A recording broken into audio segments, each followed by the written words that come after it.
Hello दोस्तों, the electrical guide में आप सभी का स्वागत है। आई होप कि आप सभी लोग हमेशा की तरह फिट एंड फाइन होंगे। तो आज की हमारी ये वीडियो ट्रांसफार्मर ऑयल के ऊपर रहेगी कि हमारे ट्रांसफार्मर में ट्रांसफार्मर ऑयल का क्या यूज होता है, ट्रांसफार्मर का बीडीबी टेस्ट कैसे और क्यों किया जाता है, ट्रांसफार्मर ऑयल की डिहाइड्रेशन क्यों और कैसे की जाती है, ये सब चीज़ें हम इस वीडियो में डिस्कस करेंगे। तो आप लोग वीडियो को पूरा देखिए। तो नमस्कार दोस्तों, मेरा नाम है सौरभ और आप देख रहे हैं द इलेक्ट्रिकल गाइड। तो चलिए शुरू करते हैं। तो आइए दोस्तों, सबसे पहले हम यहाँ पर ट्रांसफार्मर ऑयल का यूज समझते हैं।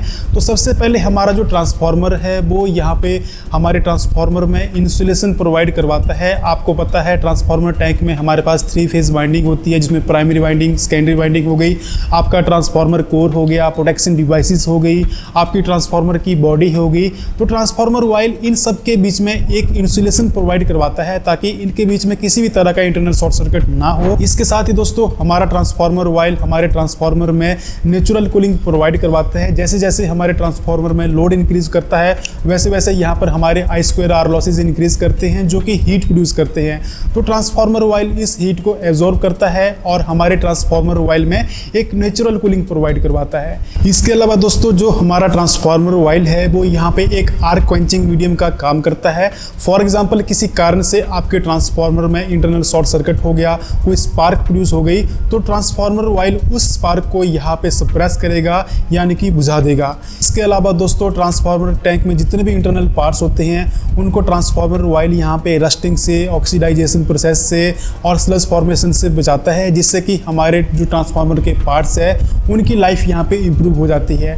तो दोस्तों यहाँ पर हम मेन 2 तरह का ट्रांसफार्मर ऑयल यूज़ करते हैं। एक आपका नैफ्थेलीन हो गया, दूसरा आपका पैराफिन हो गया। तो चलिए दोस्तों, अब हम यहाँ पर ट्रांसफार्मर के VDB यानी कि ब्रेक डाउन वोल्टेज टेस्ट को समझते हैं।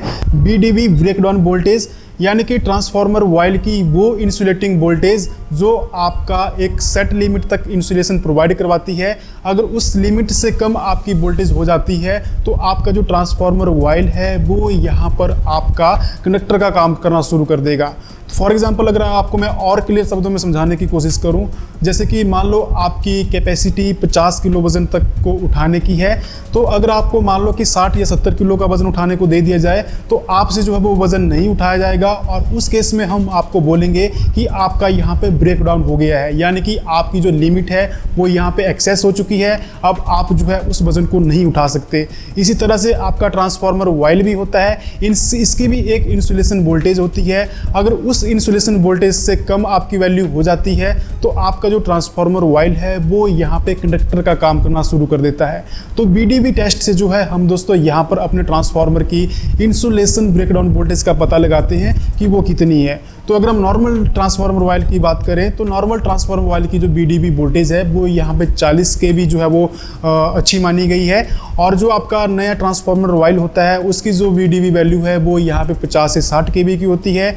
और अगर मान लो आपके जो बीडीबी वैल्यू है वो अगर 30 kV से कम आ जाती है तो फिर हम मानते हैं कि हमें ट्रांसफार्मर ऑयल की जो वो डिहाइड्रेशन करनी पड़ेगी, क्योंकि अगर हम डिहाइड्रेशन नहीं करेंगे तो आपके ट्रांसफार्मर में अगर मान लो छोटा सा भी इंटरनल स्पार्क होगा, कोई सर्ज वोल्टेज आएगी, तो उस केस में आपका ट्रांसफार्मर ऑयल जो है इंसुलेशन प्रोवाइड नहीं करेगा और वो एक कंडक्टर की तरह काम करना शुरू कर देगा और इससे जो है हमारे ट्रांसफार्मर में इंटरनल शॉर्ट सर्किट यहाँ पे हो सकता है। तो इसलिए हम यहाँ पे बीडीबी टेस्ट जो है वो टाइम टू टाइम करते हैं। तो जैसा कि आप देख पा रहे हैं, ये हमारे पास एक मैनुअल बीडीबी टेस्टिंग डिवाइस है जिसके थ्रू हम ऑयल का बीडीबी टेस्ट करेंगे। तो पहले से ही हमने यहाँ पर अपने ऑयल कप में टेस्ट सैंपल ला के रखा हुआ है और इस ऑयल कप में आप देख सकते हैं 2 फिक्स्ड इलेक्ट्रोड है जिसके बीच में 2.5 mm का गैप है और ये गैप 2.5 mm से 4 mm तक का हो सकता है। तो बीडीबी टेस्ट करने के लिए हम इन 2 इलेक्ट्रोड के अक्रॉस एक HT वोल्टेज अप्लाइड करेंगे। तो HT वोल्टेज अप्लाइड हम इस डिवाइस के थ्रू करेंगे। इसमें एक स्टेप अप ट्रांसफार्मर होता है जो कि आपकी नॉर्मल 220 वोल्ट AC को HT वोल्टेज में कन्वर्ट करता है। तो यहाँ पर आप देख सकते हैं ये मैक्सिमम 60 kV तक जो है आपकी वोल्टेज को स्टेप अप कर सकता है। तो बीडीबी टेस्ट को कंडक्ट करने से पहले आपको कुछ बातों का ध्यान रखना पड़ता है, जैसे कि जिस कंटेनर में आप ऑयल सैंपल ला रहे हैं वो एक तो पहले क्लीन होना चाहिए, ड्राई होना चाहिए और उसमें किसी भी तरह का मॉइस्चर नहीं होना चाहिए। और इसके बाद जब आप ऑयल सैंपल इस ऑयल कप में टेस्टिंग के लिए डालते हैं तो ये ऑयल कप भी बिल्कुल नीट एंड क्लीन होना चाहिए चाहिए और ऑयल डालने के बाद जो है इस ऑयल कप में किसी भी तरह का एयर बबल नहीं होना चाहिए। अगर कुछ ऐसा होता है तो आप उसको मैनुअली यहाँ से रिमूव कर सकते हो और उसके बाद जो है आपने इस ऑयल कप की लीड को यहाँ पे टाइटली क्लोज करना है ताकि टेस्टिंग के दौरान किसी भी तरह का एयर इनटेक इस कप में ना हो। तो चलिए अब हम इस ऑयल का बीडीबी टेस्ट शुरू करते हैं। तो इसके लिए हम अपने एसी मेंस 220 वोल्ट ऑन करेंगे और यहाँ पर आप ये देख सकते हैं ये हमारे पास एक एचटी वोल्ट मीटर है जिसमें हमारी एचटी वोल्टेज जो है वो शो हो रही है, जो कि 0 kV से लेके 60 kV तक जो है हम इसको वेरी कर सकते हैं। तो इस वोल्टेज एडजस्टर को हम धीरे धीरे रोटेट करेंगे और यहाँ पर आप देख सकते हैं हमारी वोल्टेज जो है वो ग्रेजुअली इंक्रीज हो रही है। और अगर आप ऑयल कप में देखोगे तो यहाँ पर आपको इन दोनों इलेक्ट्रोड के बीच में एक स्पार्क, एक आर्क देखने को मिलेगी। तो जैसा कि आपने देखा इन दोनों इलेक्ट्रोड के बीच में हमें एक आर्क देखने को मिली और इसी के साथ जो हमारी एचटी वोल्टेज है वो यहाँ पे ऑटो कट हो गई।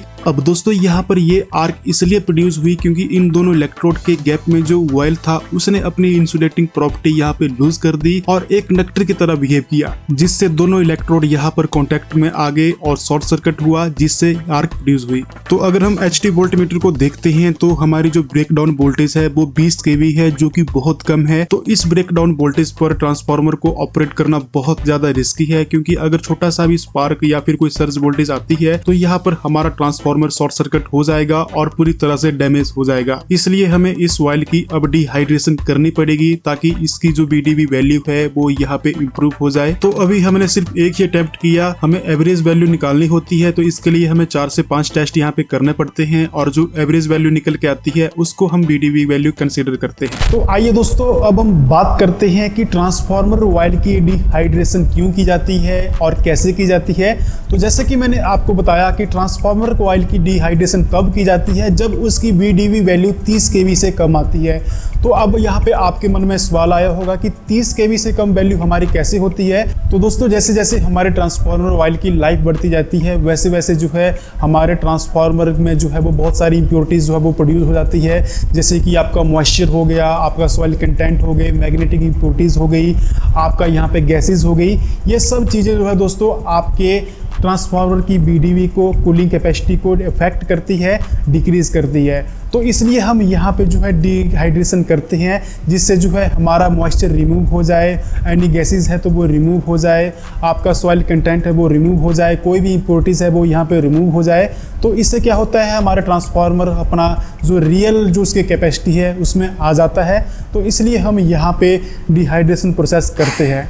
तो चलिए दोस्तों अब मैं आपको डिहाइड्रेशन प्रोसेस बताता हूँ। तो आप देख सकते हैं ये हमारे पास एक मिनी डिहाइड्रेशन प्लांट है जो अभी हमारे ऑयल की डिहाइड्रेशन कर रहा है। तो यहाँ पर मैं आपको छोटा सा प्रोसेस समझा लेता हूँ कि एक्चुअली इस प्रोसेस में होता क्या है। तो दोस्तों सबसे पहले हम अपना ट्रांसफार्मर ऑयल ट्रांसफार्मर टैंक के बॉटम में से पाइप और इनलेट पंप के थ्रू इस मिनी डिहाइड्रेशन प्लांट में ला रहे हैं। और सबसे पहले यहाँ पे एक हीटिंग चैम्बर होता है जिसमें हमारा ऑयल हीट होता है और 60 to 65 डिग्री तक जो है हम अपने ऑयल को इस हीटिंग चैम्बर में हीट करते हैं, जिससे जो भी इसमें मॉइस्चर कंटेंट होता है वो यहाँ पे रिमूव हो जाता है। उसके बाद जो हमारा ऑयल है वो नेक्स्ट प्रोसेस के लिए जाता है जो कि हमारी फिल्ट्रेशन प्रोसेस होती है, जिसमें जो भी हमारे पास फिजिकल इंप्योरिटीज होती है, चाहे वो आपके सॉइल कंटेंट हो गया, मैग्नेटिक इंप्योरिटीज होगी, वो इस फिल्ट्रेशन के थ्रू जो है यहाँ पे रिमूव हो जाती है। उसके बाद हमारा ऑयल नेक्स्ट प्रोसेस में जाता है जो कि हमारे पास डीगैसिंग चैम्बर होता है, जिसमें किसी भी तरह का अगर मॉइस्चर बच जाता है या फिर गैसेज होती है वो इस डीगैसिंग चैम्बर से जो है वो रिमूव हो जाती है। और इसके बाद जो हमारा ट्रांसफार्मर ऑयल है वो clean, moisture free, impurities free होके आउटलेट पंप के थ्रू हमारे ट्रांसफार्मर टैंक में टॉप में से जो है वो फिल कर दिया जाता है। तो दोस्तों आई होप अब आपको ट्रांसफार्मर ऑयल का पूरा कॉन्सेप्ट समझ आ चुका होगा।